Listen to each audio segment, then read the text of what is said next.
Down in Nottingham says, amazing playlist, Scott. I'm doing a half marathon on Saturday. Might listen to the show again.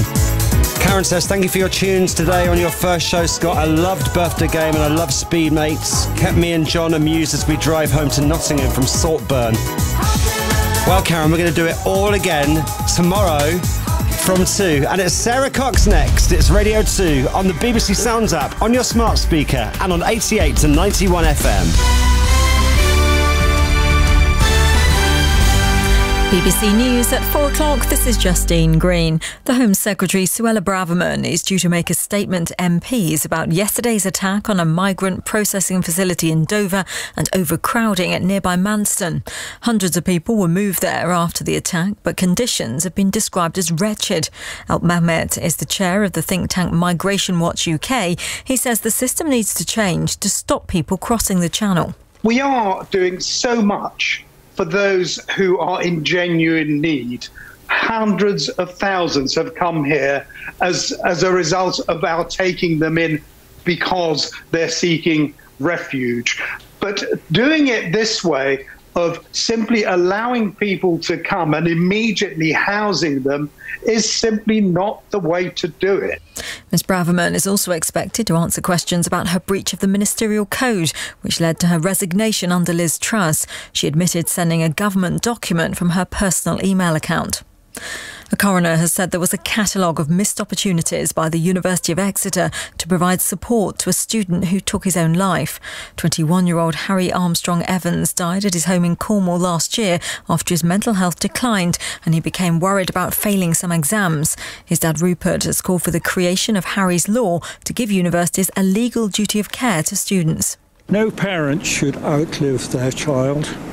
These simple and inexpensive measures would, we have no doubt, ensure that fewer parents are made to suffer the misery that we will live with forever. Russia has targeted Ukraine's energy infrastructure in a wave of missile strikes across the country, leaving large numbers of civilians without power and water. The mayor of Kyiv said 80% of the capital had no running water, although engineers were working to repair the damage. The independent public inquiry into COVID-19 has begun the second stage of its preliminary investigations. This week's hearings are scrutinising the response of political and health leaders in the early months of the crisis. Our health correspondent Sophie Hutchinson reports. Hugo Keith Casey, lead counsel to the inquiry, began this morning's proceedings, setting out this latest stage. It would, he said, address the momentous decisions made by the government. The lockdowns, social distancing and test and trace were among some of them. How effective was the system of scientific advice? Was data modelling reliable? Were government decisions made in a timely manner? And bluntly, could more lives have been saved?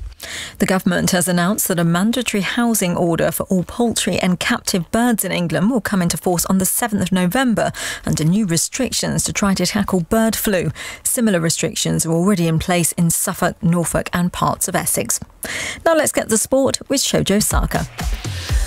Good afternoon. In rugby union, the England captain Courtney Lawes has been ruled out of their match against Argentina at Twickenham on Sunday. He suffered a head injury in recent weeks. Owen Farrell, however, has rejoined the England squad after concussion.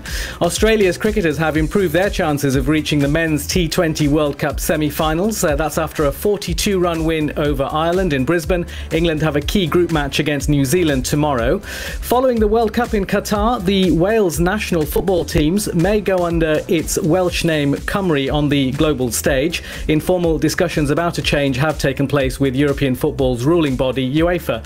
And British Cycling says Chief Executive Officer Brian Facer is stepping down from the role by mutual agreement. Facer's departure comes after a series of controversies for British Cycling this year, including its transgender participation policy and a sponsorship deal with the oil giant Shell. In September, it also apologised for recommending people should not use their bikes during the Queen's funeral. That's the BBC News and Sport. It's 4 minutes past 4. Thanks, Jojo. Thanks, Justine. Ladies and gentlemen, introducing to you Sarah Cox, BBC Radio 2. And thank you very much. So let me try this out. Scott Mills, yes, back tomorrow from 2.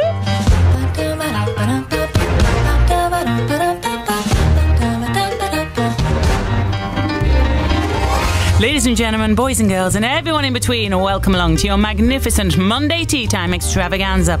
As the weekend does an SAS-style roly-poly off into the shrubbery, let's get ready to shrub away your Monday blues and dive headlong into a brand new week together.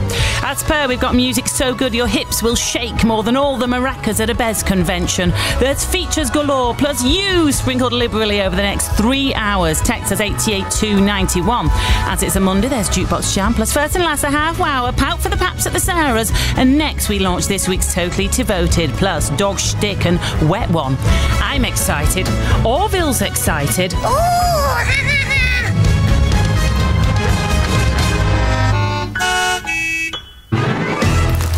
I said, there's music.